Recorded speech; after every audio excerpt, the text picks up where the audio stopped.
പ്രേമിക്കുന്ന പെൺകുട്ടിയോട് എനിക്ക് എന്നെ ഇഷ്ടമാണ്, ഐ ലവ് യു എന്ന് പറയാനുള്ള ധൈര്യമൊന്നും വന്നില്ല. അത് കോളേജിലേ ഉള്ളൂ.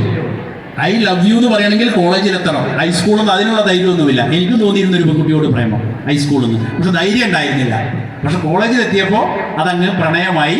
5 വർഷം ഒരു പെൺകുട്ടിയെ പ്രേമിച്ചു. ആ പെൺകുട്ടിയാണ് 35 കൊല്ലമായിട്ട് എൻ്റെ കൂടെ ഇപ്പോൾ ജീവിക്കുന്നത്. എൻ്റെ 3 മക്കളുടെ ഉമ്മ. അത് ആ പെൺകുട്ടിയാണ്. അത് ഞാൻ പറഞ്ഞതാണ്. അപ്പോൾ പ്രണയമൊക്കെ, അന്നത്തെ പ്രണയമൊക്കെ ഒരു സുഖമായിരുന്നു. പ്രണയത്തിൻ്റെ പദങ്ങൾ പോലും കയ്യിൽ നിന്ന് പോയി. പണ്ട് പ്രണയിയെ വിളിച്ചിരുന്നത് സന്യാസിനി, ഹൃദയ സരസിലെ പ്രണയപുഷ്പമേ, പ്രിയമുള്ളവളെ, അനുരാഗിണി എന്നൊക്കെയാണ്. ഇപ്പോൾ കാമുകിയെ വിളിക്കുന്നത് പൈനാപ്പിൾ പെണ്ണെ, ചോക്ലേറ്റ് പീസ് എന്ന്. അതാണ് വ്യത്യാസം അല്ലേ? കേട്ടിട്ടില്ലേ ഒരു പാട്ട്? പൈനാപ്പിൾ പെണ്ണെ ചോക്ലേറ്റ് പീസ്. എന്ത് വിളിയാ പടച്ചോനെയത്! മലയാളി പെൺകുട്ടിയെ ചോക്ലേറ്റ് പീസ് എന്ന് വിളിക്കുന്ന ഒരു സംസ്കാരം ഉണ്ടല്ലോ, വല്ലാത്തൊരു സംസ്കാരമാണ്. ഞാൻ അതിലേക്ക് പോകുന്നില്ല. അത് നമ്മൾ അക്സെപ്റ്റ് ചെയ്യാൻ കുറച്ച് പ്രയാസമായിരിക്കും. കുട്ടികളത് എങ്ങനെ എടുക്കുമെന്ന് എനിക്കറിയില്ല. ഞാൻ അതിനെ മോശമാക്കി പറഞ്ഞതല്ല. അങ്ങനെയാണ് കാലഘട്ടം പോകുന്നത്. ഞാൻ കന്നിപ്പൂമാനം കണ്ണും നട്ടു ഞാൻ നോക്കിയിരിക്കുന്നൊരു പാട്ടുണ്ട്, കേട്ടിട്ടുണ്ടോ?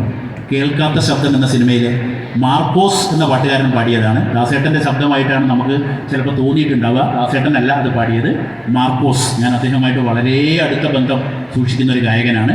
ഞാൻ മാർക്കോസേട്ടന് വേണ്ടി കുറേ ട്രാക്കുകൾ പാടിയിട്ടുണ്ട്. മാപ്പിളപ്പാട്ടിൻ്റെ ഒരുപാട് ട്രാക്കുകൾ. ഇത്ര സൗഹൃദമാണ്.